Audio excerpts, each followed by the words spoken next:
Esa pregunta es interesante. ¿Debo lavar la ropa de mis semejantes? Y no se colocó en el título la palabra próximo o prójimo, porque no necesariamente el prójimo es con quien debemos hacernos la pregunta. Hay personas que no son nuestro prójimo, pero también debemos preguntarnos si debemos lavar la ropa de los semejantes. Es una pregunta inquietante porque no conocemos el contexto de esa pregunta que se está haciendo, pero seguramente en esa diapositiva ya lo van a ir entendiendo poco a poco. Ese es un dicho muy popular: la ropa sucia se lava en casa. No conocemos mucho de historia de esta frase, que la hemos utilizado continuamente en nuestros hogares en algún momento, pero la historia nos dice que esta frase se acuñó en la Edad Media. Entenderán que en esa época pues no había acueducto, no llegaba a las casas el suministro de agua, por tanto las personas que necesitaban lavar la ropa tenían que hacerlo muy distante de las casas. Los hogares pobres que no tenían recursos económicos, entonces iba la señora y seguramente una de las hijas mayores, cargaban esa ropa que era lo de 15 o 20 días acumulado. Ya notarán ustedes el peso de lo que tenían que cargar, caminar quizás 2-3 kilómetros hasta encontrar un arroyo para allí hacer el proceso de lavado de la ropa. Los que tenían recursos económicos entonces contrataban a unas mujeres lavanderas para que hicieran esa actividad. Pues bien, todo este grupo de mujeres se encontraba en un sitio lavando las prendas de sus familias. Y como era normal, pues en ese ambiente social que se estaba llevando en ese lugar, pues las personas empezaban a hablar, a comentar, a chismosear, a hablar del uno y del otro. Y se presentaban muchas disputas, muchas riñas, precisamente porque esos runrunes iban de casa en casa, de un lugar a otro, y lo que sucedía en una casa ya lo conocían las demás casas. De ahí que se acuñó esa frase: la ropa sucia se lava en casa. Es decir, no hablen de lo que sucede en la casa con los demás. Los problemas internos del hogar los vamos a solucionar dentro de la casa. No tienen por qué los extraños conocer de eso que está sucediendo. Todas las personas nos vestimos, y esa presentación física que tenemos, ese atuendo que tenemos nosotros, da mucho que hablar de nosotros mismos. Seguramente que si nosotros vamos por la calle con la ropa arrugada, con la ropa sucia, con la ropa manchada, vamos a ser motivo de chismes, de comentarios de las personas que están en ese lugar. ¿Cuántas veces hemos rechazado a un mendigo porque sencillamente su ropa no es impecable, no está limpia, está sucia y huele feo?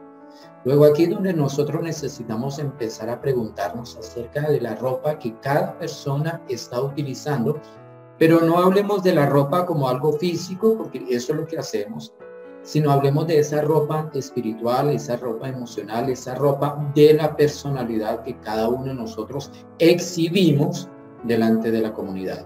Y surgen dos palabras muy interesantes. Cuando se habla de este tipo de situaciones, el chisme es ese run, ese comunicar a los demás lo que la otra persona hizo, lo que la otra persona no hizo, sin tener un fundamento, sin tener nada comprobado. Es un chisme. Y aquí entre nos le cuento que fulanito de tal cosa. Ahí hay un chisme, no hay nada comprobado. Y el juicio es cuando ya se comprobó. Es que fulano de tal, claro, yo sí sabía que esa persona andaba en malos pasos, ¿no? Ese sí le puso los cachos a la mujer. Ahí estamos entrando de una vez a un juicio porque le pillaron, como se dice, con las manos en la masa. Somos muy propensos a hablar del prójimo o del semejante en esos términos.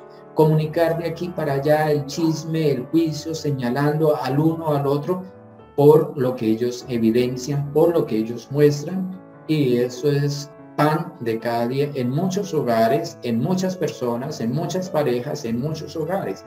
¿Y qué decir de nuestros seres queridos cuando ellos son objeto del chisme o cuando ellos mismos son objeto de juicio? Porque es que cuando nosotros estamos chismoseando, cuando nosotros estamos juzgando, nosotros estamos señalando a la otra persona, le estamos señalando sus debilidades, le estamos señalando sus embarradas. ¿Y por qué les estamos señalando a ellos sus embarradas y sus debilidades? Porque es que nosotros nos consideramos muy buenas personas, muy santos. Mejor dicho, somos espirituales y estamos caminando pianitos sobre las nubes. Eso no suele suceder a todos. Caemos en ese error, un error muy grave, porque nosotros somos ligeros de comunicar, ligeros de palabra. No pensamos lo que vamos a decir, no pensamos, sino nos dejamos llevar por el momento. Alguien tocó un tema sobre fulano de tal, sobre el vecino, sobre el amigo, y ahí apunta inmediatamente el dedo para señalar. A eso que esa persona comentó, le añadimos algo más. ¿Y qué tal? ¿Y cómo le parece? Yo sí sabía, yo sospechaba. Y empezamos a ahondar el chisme o el juicio sobre esa persona. Y 1 Juan 1:8 es muy claro para con todos nosotros los que nos creemos santos, los que nos creemos espirituales, los que ayunamos todos los días, los que damos el diezmo, los que damos ofrenda, hacemos a la iglesia, asistimos todos los días a la iglesia. Mejor dicho, tenemos ángeles alrededor nuestro y nuestra sala ya han empezado a crecer. 1 Juan 1:8 es muy claro. Dice, si decimos que no tenemos pecado, nos engañamos a nosotros mismos y la verdad no está en nosotros. O sea, no podemos nosotros empezar a señalar a una u otra persona, sea semejante o prójimo, hermano o no hermano en la fe, porque es que mientras un dedo apunta a esa persona, 3 dedos están apuntándonos a nosotros y el cuarto dedo está apuntando a Dios, siempre buscando quién es el culpable de toda esa situación. Nosotros somos pecadores. Nosotros cometemos pecado continuamente, sea, como dice por ahí, de palabra, de acto, de omisión. En cualquier momento, una sola mirada es objeto de pecado delante de Dios. Lo que pasa es que nosotros ocultamos nuestros pecadillos, ocultamos nuestras embarradas y creemos que eso no lo vio nadie, pero lo está viendo Dios. Delante de Dios, nosotros que señalamos, que chismoseamos, que condenamos, que enjuiciamos a otra persona, que decimos esa persona sí definitivamente está perdida, nosotros somos pecadores igual que ellos, completamente delante de la presencia de Dios. Tenemos pecado y la verdad no está en nosotros cuando nos creemos completamente santos, perfectos. Pues bien, vamos a hacer una analogía de lo que sucede con la ropa, porque estamos hablando, ¿debo lavar la ropa de mis semejantes? Pues miremos cuál es el proceso de cualquier ropa, cualquier vestimenta. En primer lugar, toda ropa empieza siendo nueva. Sale del almacén o sale de la fábrica directamente para que nosotros la utilicemos, la disfrutemos, la exhibamos. Entonces es una ropa que viene lista para ser utilizada. Pero después de su primer uso, hay que lavar la ropita y esta ropita nosotros la lavamos utilizando detergentes en una forma muy sencilla para quitarle la suciedad que tiene. El asunto aquí se complica cuando esa ropa ya no está sucia solamente, sino que empieza a tener manchas. Aquí ya utilizamos unas técnicas más drásticas, unos detergentes y unos límpidos para quitar las manchas más profundas de este tipo de prendas. Hasta que llega un momento en que ya definitivamente no podemos quitar esas manchas que tiene esa prenda y va la ropa al basurero. Es una ropa completamente desechada. Pues bien, en la vida nosotros nos encontramos con ese tipo de personas nuevas para nosotros. Un nuevo amigo, una nueva persona, un nuevo vecino, completamente limpio. No conocemos absolutamente nada de esa persona, luego nos cayó muy bien porque está limpio. Su apariencia delante de nosotros es limpia, no es objeto de chisme, sino por el contrario, nos sentimos atraídos, nos sentimos bien por esa persona. Pero en el pasar de los días nos damos cuenta, sí que es mentirosa esa persona. Esa persona, mejor dicho, le gusta decir mentiras. Madrazo va, madrazo viene. tiene una boquita, mejor dicho, esa persona habla continuamente de sandeces y groserías completamente. Y la música que escucha, y empezamos a señalar a esa persona de toda su suciedad. Claro, nosotros no escuchamos música de ese tipo, nosotros no decimos groserías, nosotros no decimos ese tipo de cosas. Luego empezamos a juzgarlo y a lanzar el dedo contra esa persona. ¿Y qué decir cuando en determinado momento encontramos una mancha en esa persona y nos damos cuenta? No, es que definitivamente como que la policía lo está persiguiendo. Uy, tuvo problemas con la mujer porque la mujer lo pilló en adulterio. Y empezamos a ahondar en las manchas de esa persona que ya no tienen reversa. Hasta que ya hay un momento en que desechamos al vecino, desechamos al amigo, desechamos a esa persona porque ya no tiene solución para nosotros. Como nosotros tenemos una responsabilidad ministerial, entonces empezamos con ese tipo de personas. A los que están con la ropa sucia, empezamos a decirles, oiga, controle su forma de hablar. Oiga, no fume, ¿sabe qué? Le recomiendo que no fume, eso no le agrada a Dios. Y empezamos como a darle consejitos a esas personas para que limpien sus vidas delante de nosotros y aparenten delante de nosotros. Pero con aquellos que le vemos esas manchitas, empezamos a lanzarle bibliazos, ¿cierto? Aquí es donde nosotros utilizamos esas técnicas de lavado un poquito más agresivas. Ya no utilizamos el jabón, sino ya utilizamos la palabra de Dios para restregarlo y restregarle. Oiga, ¿se acuerda de lo que dijo el pastor? ¿Se acuerda de lo que dice en la Biblia? Y tenga cuidado porque usted sigue así y definitivamente usted se va para el infierno.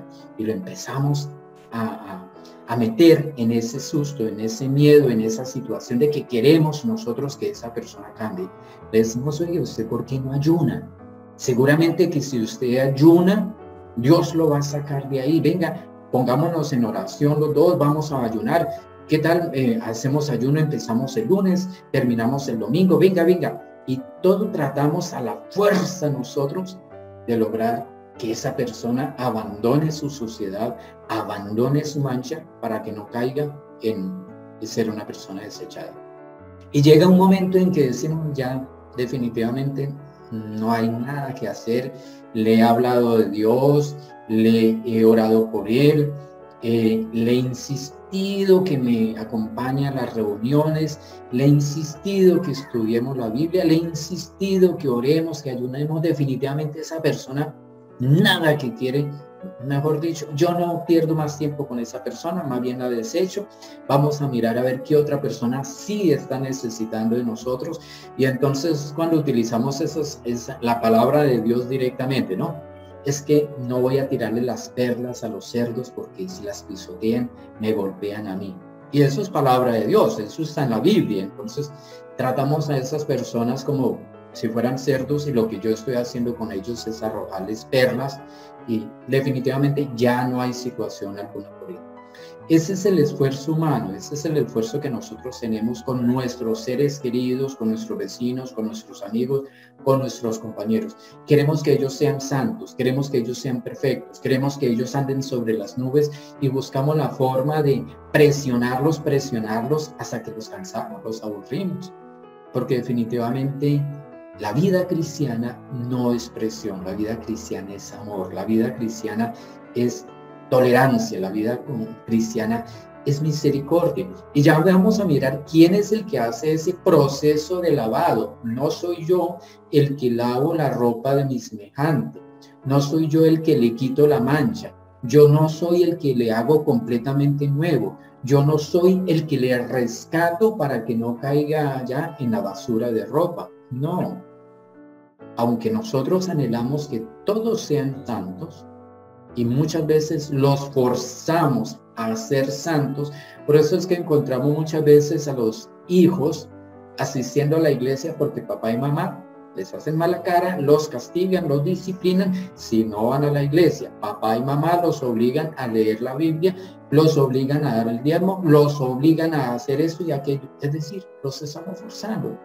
Llega la época adulta y esos hijos no quieren saber nada de las iglesias, esos hijos no quieren acompañarnos a nosotros a la iglesia porque se sintieron forzados durante su infancia, no aprendieron nada. Todo lo que les entraba por un oído salía por el otro porque estaban allí bajo la presión de sus papás, bajo la presión de los tíos, bajo la presión del padrino, bajo la presión del amigo, bajo la presión del jefe, porque hasta en eso caemos.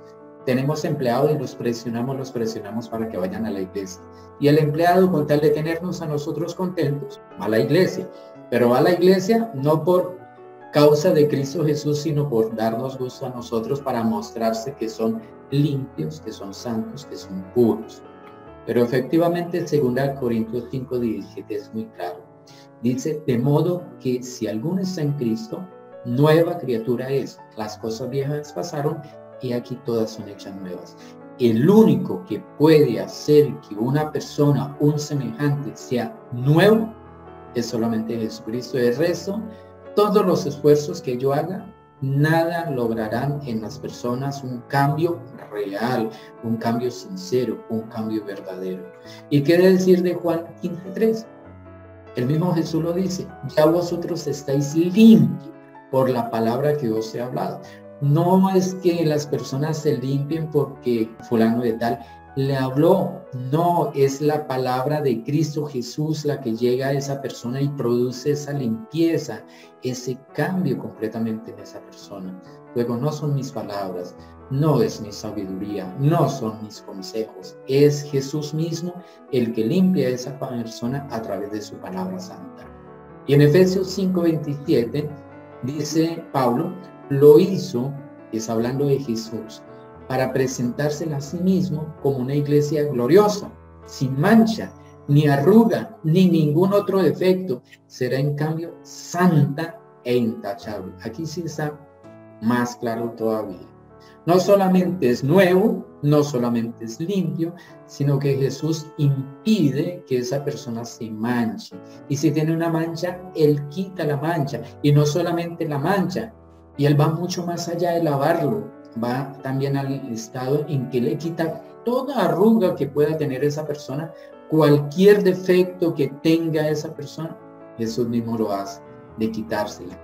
Será en cambio esa persona santa e intachable, porque Jesús mismo es el que lo hace nuevo, limpio, sin mancha y sin arruga y ningún otro defecto. Es Jesús el que logra ese efecto en las personas. En Filipenses 1:6 dice, Dios empezó el buen trabajo en ustedes y estoy seguro de que lo irá perfeccionando hasta el día en que Jesucristo vuelva. Es algo que no hemos entendido nosotros. Cuando una persona recibe a Cristo Jesús en su corazón, encuentra a Jesús en su camino, se cruzan, se unen, la obra es de Jesús, la obra es del Espíritu Santo, la obra es de Dios. Él es el que hace ese perfeccionamiento. Él empezó ese buen trabajo y Él continuará perfeccionando esa obra. Quizás nosotros no lo vemos como quisiéramos verlo. Es que quisiéramos que ya esa persona estuviera evangelizando, discipulando, tuviera iglesia. Ya, quisiéramos eso. Y no recordamos nosotros que Pablo mismo, cuando se encontró con Cristo Jesús en el camino, duró 3 años antes de empezar su ministerio. Y nosotros queremos que las personas tan pronto se encuentren con Cristo Jesús, entonces empiecen a leer la Biblia, a ayunar, a asistir a las iglesias, a participar en todas las reuniones, en todas las actividades, a evangelizar, a ir de misión, mejor dicho, convertirse en apóstoles. Nosotros somos muy apresurados, pero Dios empezó el buen trabajo y lo irá perfeccionando paso a paso, grado a grado, hasta el día en que Jesucristo vuelva. Y en 2 de Pedro 3:9, el Señor no demora el cumplimiento de su promesa, como algunos suponen. Más bien, lo que quiere es que nadie se pierda, por lo que está alargando el plazo para que todos se arrepientan. Mira, esas personas que nosotros ya hemos desechado, esas personas con las cuales nos cansamos de evangelizarlo, de discipularlo, de enseñarle la palabra de Dios, de invitarlo a una y a otra actividad, de mandarle mensajitos, ya nos cansamos de esa persona, ya nos dimos nosotros por vencidos. Pero no sucede así. El Señor no demora el cumplimiento de su promesa. Si esa persona está para ser salvo, el Señor lo salva. Él alarga el tiempo, Él le da el plazo suficiente para que logre el arrepentimiento. Y muchas personas han llegado a los pies de Cristo Jesús en los últimos instantes de su vida. No sabemos en qué momento llegarán a su vida esos mensajes de Dios y tocarán ese corazón.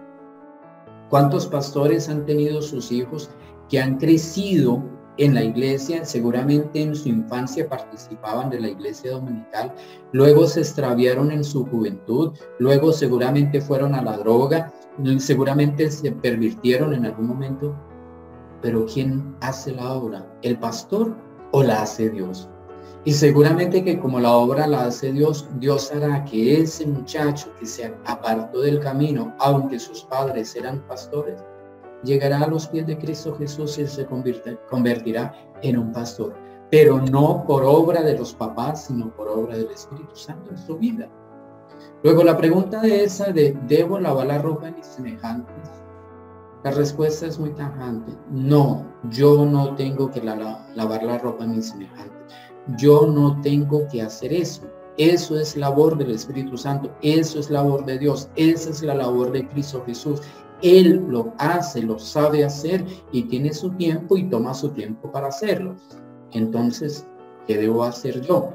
Yo soy cristiano, yo leo la Biblia, yo asisto a la iglesia, yo tengo un ministerio, yo tengo una responsabilidad con la familia, con los amigos, con los vecinos, con los semejantes. Entonces, ¿qué debo hacer yo? Primero que todo, interceder. La oración de intercesión por ese semejante es importante. No nos cansemos de orar por ellos. No nos cansemos de presentarlos diariamente ante la presencia de Dios, para que Dios tenga misericordia de ellos y un día ellos se encuentren con Cristo Jesús en su camino. En segundo lugar, yo debo darle ejemplo a ellos. Debo de ser testimonio, como decía la canción, de ser luz, de ser sal, para que ellos cambien su vida. No por lo que yo les diga, sino por el ejemplo que ven en mí, cómo hablo, cómo actúo, cómo pienso, cómo decido, cómo vivo. Eso es lo que quieren ver esas personas a través de mi vida. En tercer lugar, yo tengo que motivarlos, exhortarlos. A veces hemos confundido la palabra exhortación con regañarlos, y no. La exhortación no es un regaño, la exhortación es una motivación, es estimularlos a las buenas obras, es estimularlos a buscar a Dios, pero por amor, por iniciativa propia, para agradar a Dios, no para agradarnos a nosotros.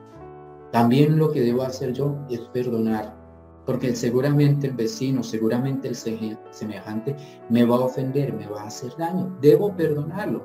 ¿Cuántas veces? Preguntaban los discípulos de Jesús, 70 veces 7, pero no me vayan a multiplicar para decir 70 por 7 da 490. No, 70 veces 7 quiere decir que no lleves las cuentas, que no te preocupes por cuántas veces tienes que perdonar a tu hermano. Aquí hay un número perfecto, 70 por 7 es un número perfecto, es la perfección. Perdónalo sin llevar esas cuentas, olvídate de llevar esas cuentas de ¿cuántas veces has de perdonar a tu hermano por las ofensas que recibes de él o de ese semejante o de ese familiar o de esa persona que está a tu alrededor? Lo otro que podemos hacer es amarlos. Y el amor es tolerar. Eso es parte del amor. Debo tolerarlo. No es aguantarlo, porque cuando yo aguanto no estoy amando. Cuando yo aguanto estoy aparentando. No, el amor se traduce en tolerancia hacia los defectos de las personas, hacia las debilidades de las personas, hacia las ofensas de las personas mismas. ¿Qué debo hacer también? Esperar y tener mucha paciencia, porque indudablemente no es en el tiempo mío, es en el tiempo de Dios. Dios es el que decide quién, cuándo y cómo se van a hacer las cosas. Oremos entonces para que no lavemos la ropa de los semejantes a través de los chismes, a través de los juicios o a través de forzarles a ellos a andar por un camino pianito, siguiendo un camino que no han sido por decisión propia, sino por obligación de parte nuestra. Oremos entonces. Bendito Padre, gracias te damos a ti porque nos quitas una carga de sobre nuestros hombros. Hemos creído que nosotros somos los que convencemos al mundo de justicia, juicio y pecado. Hemos creído nosotros que estamos en la obligación, Señor, de lavarlos a ellos, de restregarles la palabra de Dios, para que ellos cambien su forma de ser, para que ellos se arrepientan de sus caminos y para que ellos busquen de ti.